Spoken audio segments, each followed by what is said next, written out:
Why should she get to move on and have a happy life, while I'm left with the scars of our toxic relationship? AITA for exposing my abusive ex-girlfriend to her fiancé. Throwaway account. I dated my ex-girlfriend in high school when we were both 16. I had a crush on her since second grade, so when she finally agreed to go out with me in high school, I was over the moon. Unfortunately, our relationship was a nightmare. I quickly realized she has low self-esteem and constantly asks for reassurance from me about her looks and weight. And if I didn't tell her what she wanted to hear, she would gaslight and manipulate me to make me feel guilty. I didn't realize it at the time, but after reading stuff online and listening to some podcasts, I realized her behavior was emotionally abusive. We dated for around 1 year, and she ended up breaking up with me, citing her mental health, etc. I never saw her after high school because we moved to different city, and her social media accounts were set to private. Recently there was a high school reunion. I found out she would be there, so I decided to go. She hadn't changed much, she was still overweight. She said hi to me as if nothing had happened, and proceeded to make small talk with me. It really bothered me that she was pretending nothing happened between us, so I asked if we could talk privately. I told her about how I felt about the way she treated me, and was abusive towards me when we were dating. She said something like she was going through a tough time with her self-confidence and apologized for taking it out on me, etc. She said that ever since she met her current partner, she has felt more confident about herself. She then told me they were engaged, which also came as a shock to me. I asked her if she had told him about us, and how she treated me when we were dating. She said she mentioned her past relationships to him, but didn't share all the details. I told her she needed to tell him about how she was abusive to me, so that he knew who he was marrying. At this point she made up some excuse and ran away from the conversation. I felt that the new partner should know what he's getting into. She is still overweight, and has not made any effort to change or improve herself. She probably has the same insecurity, and I imagined how this man would have a terrible marriage. So after the party, I used a friend's account to find her fiancé, and I sent him a message detailing the things she did when we were dating in high school. He responded with something like asking me to stop bothering them. It's been about a week since I did this, and now I am getting bombarded with messages from high school friends calling me a creep and a hole. I don't understand how people can side with her when she is the one being abusive, and it is her responsibility to let her fiancé know about this. I was doing what I felt was the right thing. I thought maybe they were reacting because they didn't have the full story and background information about our relationship. So I wanted to post here. AITA, or am I helping this poor man? Edit. Okay, I was expecting my perspective to be divisive, but I didn't realize people would think it was that bad. Reading through all your comments is making me question myself. First of all, I don't have a problem with her weight. I think she's cute.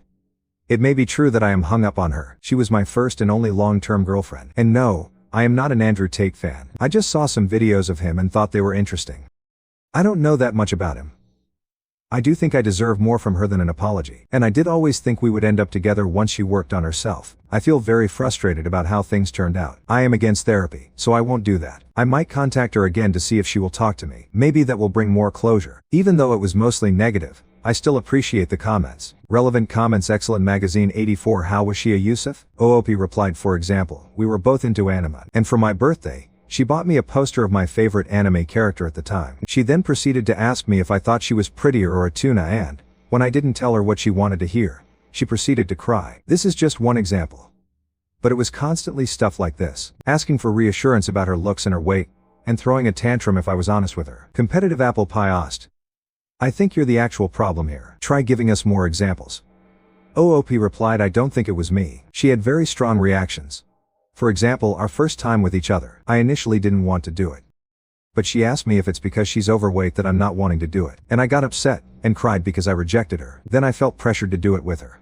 Or there was another time when she came to meet my parents. She was a vegetarian. And my parents were not fond of vegetarians. So she ate a soup they made. Then found out there was chicken. And she yelled at me and my parents and left the house. It was a very extreme emotion. Another time we were playing a video game together, and she couldn't get past a level. And when I called her stupid in a joking way, she got upset, threw my controller on the sofa, and left. Scroll down into info. Why are you so stuck on the fact that she's overweight? OOP replied, I actually don't mind it. I think she looks cute. It's just that when we were together, she kept seeking reassurance about her weight. She said she has eating related issues and stuff. So everyone always asked me, do I look fat in this, etc. So since she is still overweight, she is probably doing the same to her fiancé. Apart adds 6518. So, you cornered someone you dated years ago. She listens to you before stopping the conversation because it's going nowhere. Then you harass her fiancé and try to blow up her life. Jealous and bitter much. You repeatedly insult her weight. Reading your post, I don't see evidence of her being a Yusuf. Eat a big time. OP replied, I just want to clarify. I don't have any issues with her being overweight. I think she looks very cute and beautiful. I only said that because when she broke up with me, She said she wanted to work on her insecurity. She even said maybe it was not the right time for us to date because of how she feels about herself when breaking up with me. So I am surprised that she is still the same weight now and is going to marry someone. I don't see how she will treat him any differently. So that was the reason why I mentioned the weight. Not because I have issues with it. Northern Tropics yet I get over it. You've just proved to the world that you're fixated on her. Is it possible she's changed since high school? Is it none of your business? You knew her then. Her fiancé knows her now. And you know nothing about either of them anymore. Get your nose out of their business. You arsehole. Ope replied, I agree that she may have changed. I did keep track of her through common friends and was following where she was in life. I didn't know she was engaged.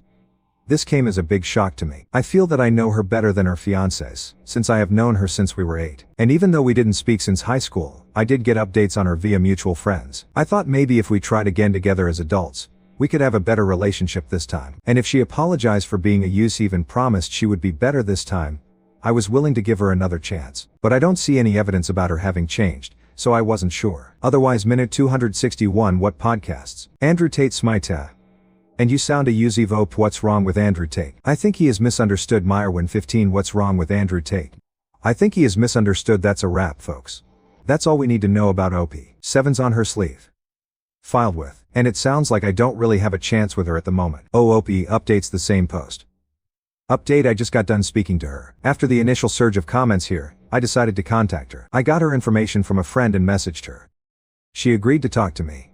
I apologized for having contacted her fiancé and she said she accepted my apology. She said she was sorry about the things that happened in our relationship. She said she had therapy, and now she has more confidence. She told me that she has been honest with her fiancé about her life and past, and he is supportive of her. Overall, she sounded in a better place, and it sounds like I don't really have a chance with her at the moment. We ended the conversation pretty amicably. I feel okay with where things are now. Reading all the comments was really hard, but I don't have much control over how people interpret things. So thanks, I guess anyway, for the comments. Thank you for watching the video. If you enjoy listening to these kinds of stories, we've got more in store for you. Simply subscribe to our channel, hit the like button, and share it with your friends.